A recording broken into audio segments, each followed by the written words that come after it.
साथी जो सामने खड़े हैं, नौजवान भी हैं और बुजुर्ग भी हैं, और मंच पर एक ऐसे साथी बैठे हैं जिन्हें तुमसे बहुत उम्मीद है। 23 तारीख शान अली साहब के भरोसे की तारीख है। तुम्हारा यकीन और तुम्हारे भरोसे पे इन्होंने ये कदम उठाया है। अब तय तुम कर लेना कि इनका यकीन और भरोसा कायम रखोगे या इस यकीन भरोसे को तोड़ दोगे। ये तय तुम्हें करना है, क्योंकि जिस कौम का एमएलए होता है, बच्चों यहां से चुप जाओ या चले जाओ, याद रखो, जिस कौम का एमएलए होता है उस कौम के उसके जीतते ही छोटे मोटे काम ऑटोमेटिक शुरू हो जाते हैं। चौखट मत बदलना, दरवाजा मत बदलना। 25 साल से ये तुम्हारे दरवाजा है, अगर दूसरे दरवाजे गए तो 5 साल पछताने के अलावा कुछ नहीं बचेगा। याद रखना। और एक ऐसे शख्स जो गुजर गए तुम्हारी खिदमत करते करते, कोरोना में जिनका इंतकाल हो गया, जिन्होंने तुम्हारी खिदमत में अपनी जवानी से बुढ़ापा लगा दिया,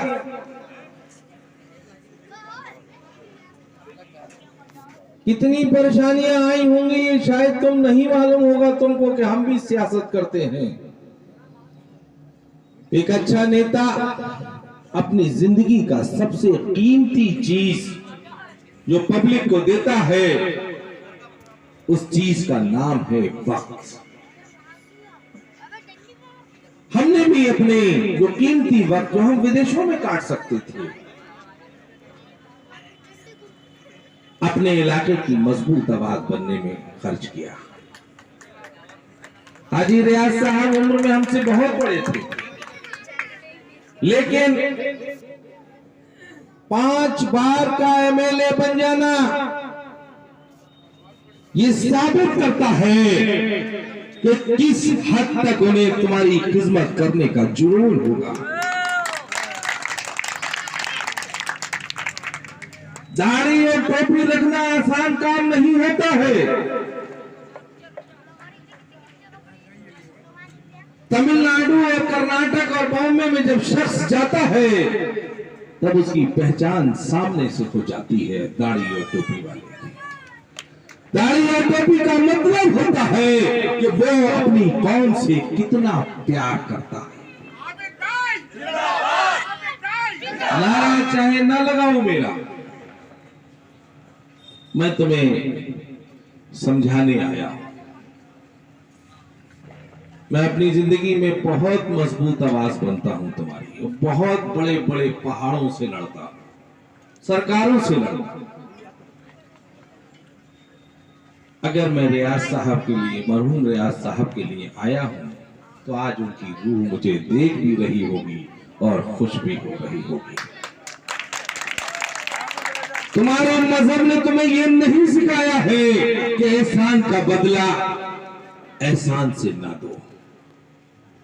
तुम्हारा मजहब सिखाता है, तुम मुसलमान हो, तुम्हारा मुसल्लिम ईमान है। एक साहब ने मुझे अंसारी कहा, मुझे बुरा नहीं लगा। मैं अंसारी भी हूँ, पठान भी हूँ, अब्बासी भी हूँ, मुसलमानी भी हूँ, सैफी भी हूँ, फारूकी भी हूँ, एक सच्चा मुसलमान हूँ और सेकुलर हिंदू भी हूँ, क्योंकि मुझे अल्लाह ने सबसे अच्छी मखलूक बनाया है इंसान के रूप में। रहमान पहला अल्लाह और रहमान अल्लाह का सबसे प्यारा नाम। दूसरा, दुनिया की सबसे मजबूत की बड़ी सबसे अहमियत की किताब कुरान। दूसरा लफ्ज, मौलाना साहब लोग बैठे। और तीसरा लफ्ज, दुनिया की सबसे अच्छी मखलूक इंसान। और चौथा लफ्ज, इंसान की सबसे अच्छी चीज बयान। बयान से ही तुम्हें समझाना होता है, और अगर बयान भी तुम्हारी समझ में ना आया तो फिर इंसान और जानवर में कोई फर्क नहीं है। मैं कहने आया, नौजवानों, तुम्हें याद दिलाने आया हूं, तुम कमजोर नहीं हो। मैं बताता हूं, इंसान के अंदर दो चीजें होती हैं, एक जिस्म और एक रूह। जिस्म की ग़िज़ा है रोटी और रूह की ग़िज़ा है इबादत। ये जो बुजुर्ग लोग बैठे हैं, ये बहादुर इसलिए ज्यादा हैं कि ये जिस्म को भी ग़िज़ा देते हैं और रूह को भी ग़िज़ा देते हैं। हमारे नौजवान जो बहक जाते हैं, बच्चों चुप जाओ, हम बहुत अहमियत की बात कर रहे हैं। 125 किलोमीटर दूर आए हैं, हमें कोई लालच नहीं है। पूरे उत्तर प्रदेश में तुम्हें जगाने निकले हैं, समझाने निकले हैं। नौजवानों, जो लोग कह रहे थे, जो परचूनी के चूरन के कागज पे सचिव और अध्यक्ष और उपाध्यक्ष जो लिख दिए जाते हैं, याद रखना, क्षेत्रीय पार्टियों में हम मंत्री भी रहे हैं, सिर्फ दो चीजें काम करती हैं, विधायक के टॉप 5 कौन है और एमपी के टॉप 5 कौन है। बाकी इस चूरन की पर्चियों पे यकीन मत करना, ये गुलामी की तरफ नहीं। एक अभी आया, देखा मैंने, एक यूट्यूब पे लड़का कह रहा था, ये जो तुम्हें उपाध्यक्ष, सचिव और न जाने कौन कौन से ओहदों से जो परचूनी चूरन के कागज दिए गए हैं, इसका मतलब है अगर तुम्हारा विधायक नहीं है तो सचिव छोटा गुलाम, महामंत्री उससे बड़ा गुलाम और उपाध्यक्ष उससे बड़ा गुलाम अगर तुम्हारा विधायक नहीं है। ये गुलामी के ओहदे हैं जो आज तुम्हारी कौम से छीन कर, विधायकी के ओहदे छीन कर तुम्हें गुलामी के ओहदे दिए जा रहे हैं। मार दो उनके मुंह पे। उन साथियों से कहना चाहता हूं जो रियाज साहब के वक्त में जिन्हें ओहदे मिले हैं, अगर मेरी बात समझ में आ रही हो तो मार देना इनके मुंह पे वो ओहदे। मैं तुम्हें यकीन दिलाता हूं कि तुम्हें शान अली के करीबी होने का जो ओहदा मिलेगा वो इनसे कई गुना बड़ा होगा, वो इनसे कई गुना बड़ा होगा। तो तुम विधायक के खास होगे, तुम विधायक होगे, उपाध्यक्ष, महासचिव और सचिव से ये बहुत बड़ा होगा, बहुत बड़ा होगा। और ये पीलीभीत में नहीं हो रहा है, ये उत्तर प्रदेश के पूरे प्रदेश में हो रहा है। मैं आज पूरी बात कहकर जाऊंगा। एक तुम्हारे खिलाफ बहुत सोची समझी साजिश है, क्योंकि तुमने हुकूमत की थी। नौजवानों, 17 साल की उम्र में 711 ईस्वी में मोहम्मद बिन कासिम ने हिंदुस्तान जीत लिया था। 17 साल की उम्र में मोहम्मद बिन कासिम बादशाह हो गया था, और उसके बाद 900 साल तुम्हारी हुकूमत रही। लोग 7 साल में बौरा जाते हैं, हमने 900 साल हुकूमत करके भी नहीं बौराए। 900 साल का मतलब है कि सैकड़ों गिनती में पीढ़ियां बदल गई, क्योंकि हमारे मजहब ने सिखाया था अल्हम्दुलिल्लाह रब्बिल आलमीन। हमारा रब पूरे आलम का है, ये हमारा मजहब हमको सिखाता है। हमने 711 से शुरू किया और 1857 तक तुमने हुकूमत की।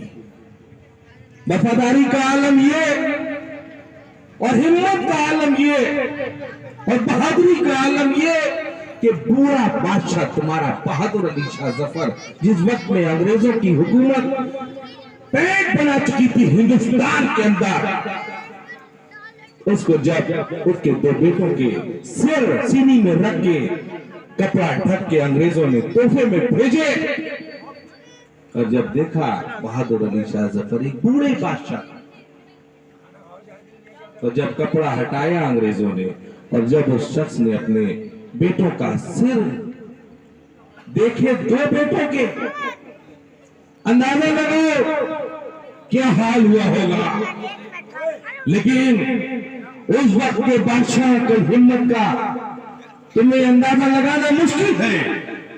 रोए नहीं, आंख में आंसू नहीं आए और ये कहा कि अल्लाह आज तक तूने मुझे हिंदुस्तान का बादशाह बनाया था, आज हिंदुस्तान पे शहीद होने वाले बेटों का बाप बना दिया। ये बादशाह से बहुत बड़ा होगा,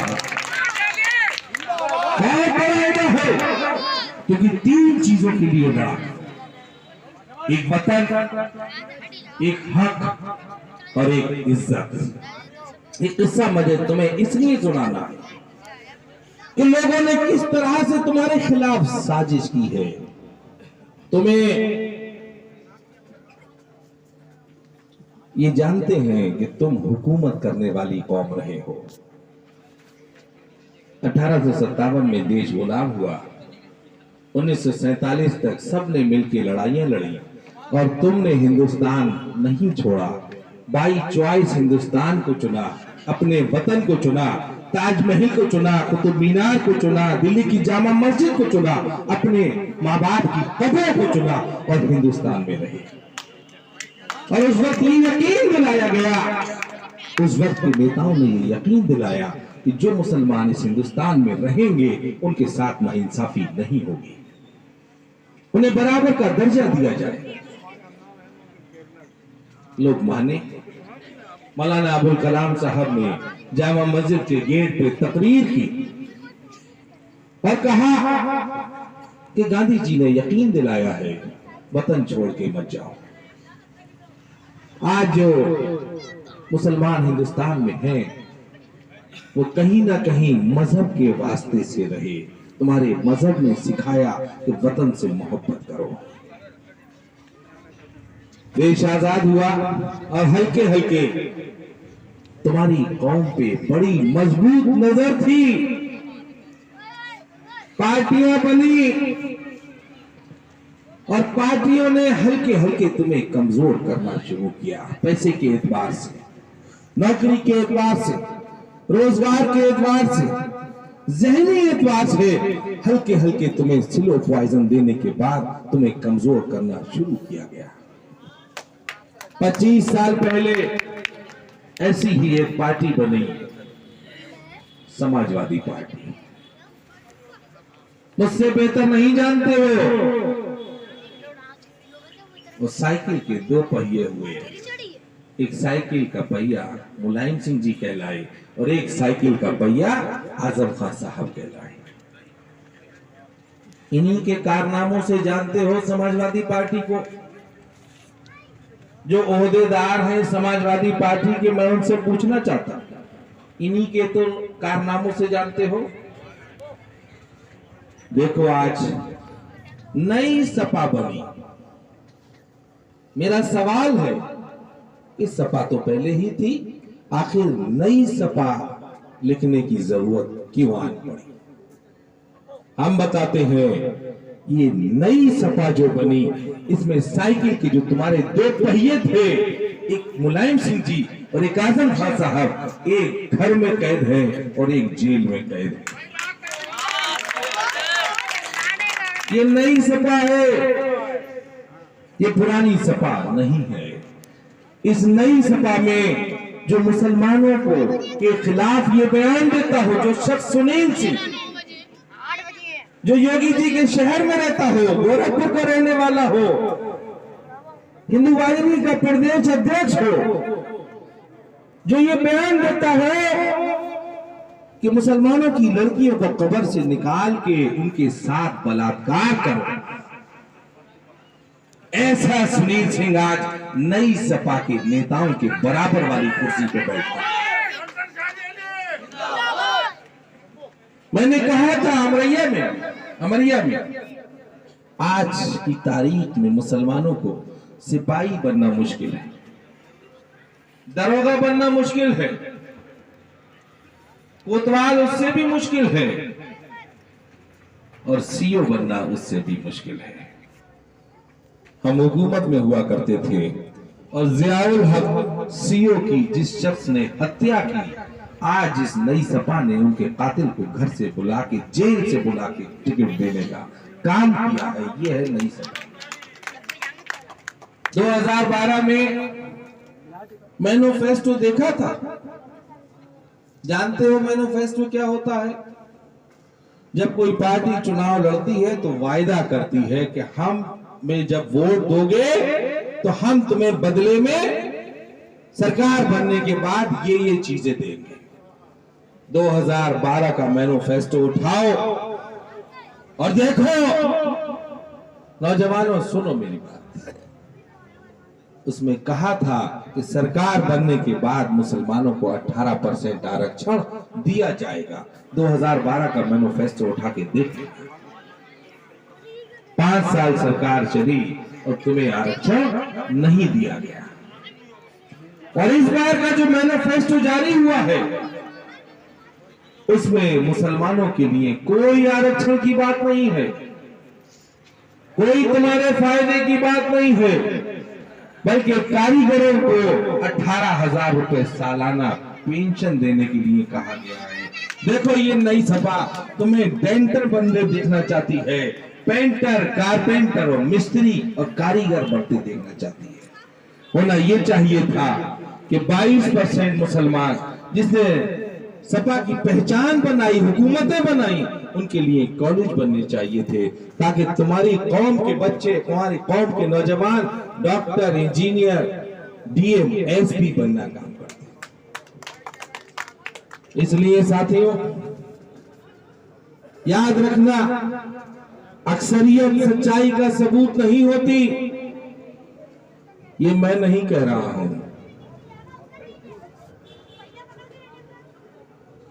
कुरान में सूरा नंबर 2 आयत नंबर 116 में लिखा है कि अक्सरियत सच्चाई का सबूत नहीं होती। मत भागो भीड़ की तरह, बनाओ अपना वजूद, सीखो जाटव समाज के लोगों से सीखो,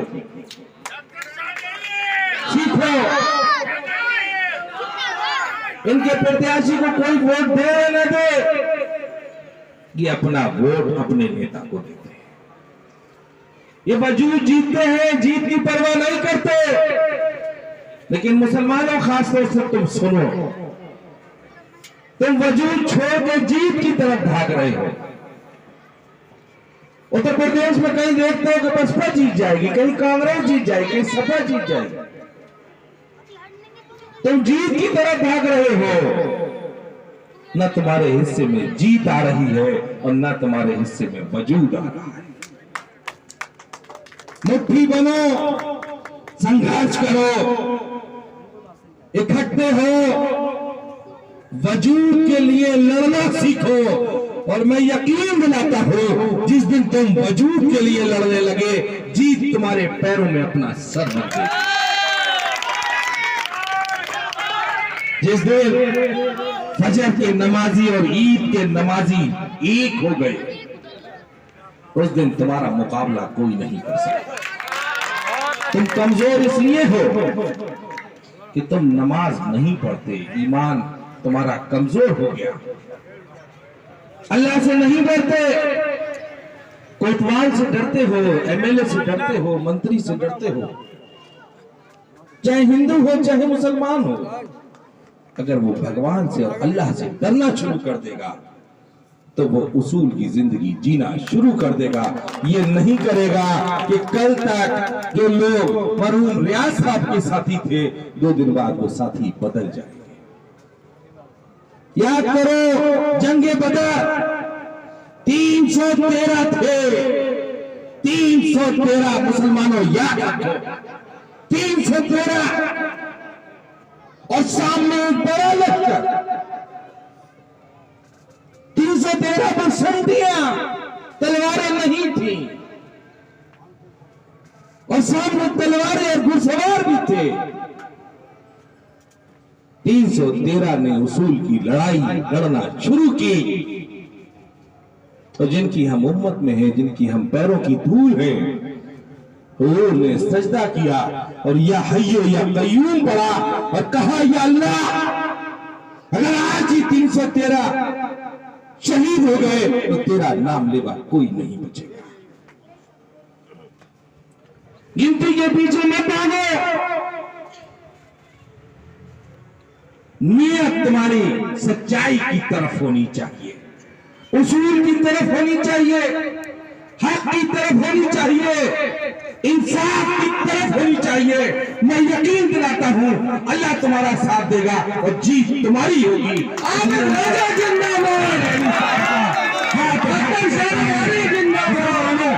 तुम चारानी का साथ दोगे तो हक का साथ दोगे, इंसाफ का साथ दोगे, एहसान का साथ दोगे और अपने धर्म का साथ दोगे।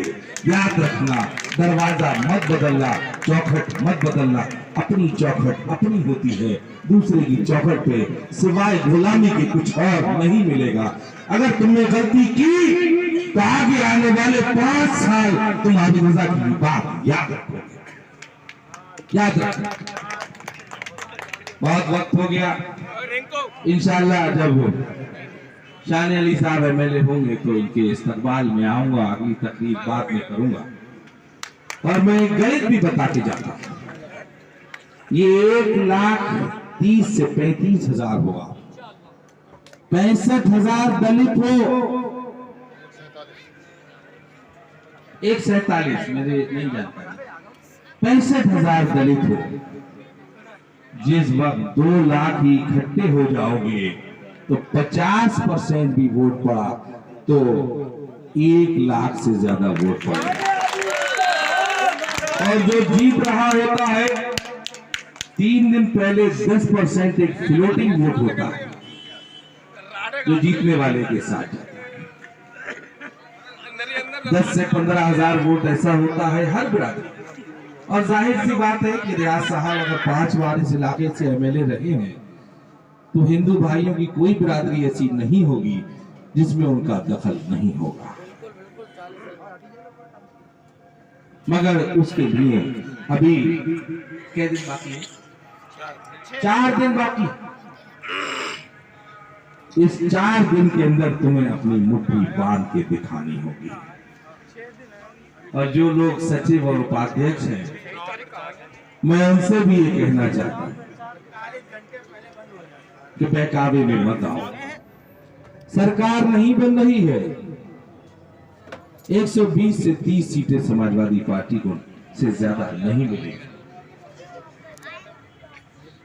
सरकार के बहकावे में मत आना, अपना विधायक बनाना।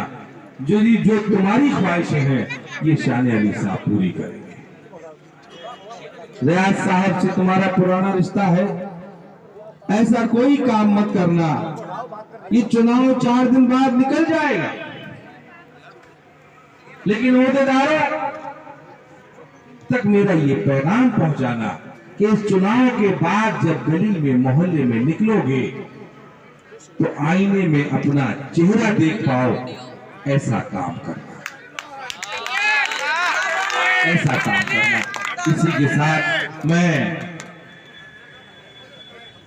मैंने इतनी देर बात करी, कुछ समझ में आई कि नहीं आई? तो दो हाथ उठाने में तो मुश्किल होता है आप लोगों को। चलो समझ में अगर आई हो, अगर समझ में आई हो तो मुझसे वायदा करो कि वोटर नहीं सपोर्टर बनोगे इस वक्त के बाद। पूरे पीलीभीत में निकल जाएंगे, पूरी पीलीभीत में वक्त कम है, पूरी इनकी विधानसभा में निकल जाना और तुम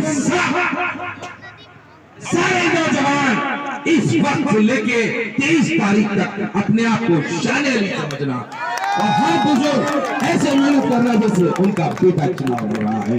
जीतने के बाद मैं तुम्हें यकीन दिलाता हूं कि हर नौजवान शान अली विधायक होगा। ये वायदा इन्हें अभी करना पड़ेगा। हर बुजुर्ग को ये लगेगा कि उसका बेटा शान अली विधायक है, ये वायदा करो और इंशाअल्लाह ताला जीत तुम्हारी जरूर।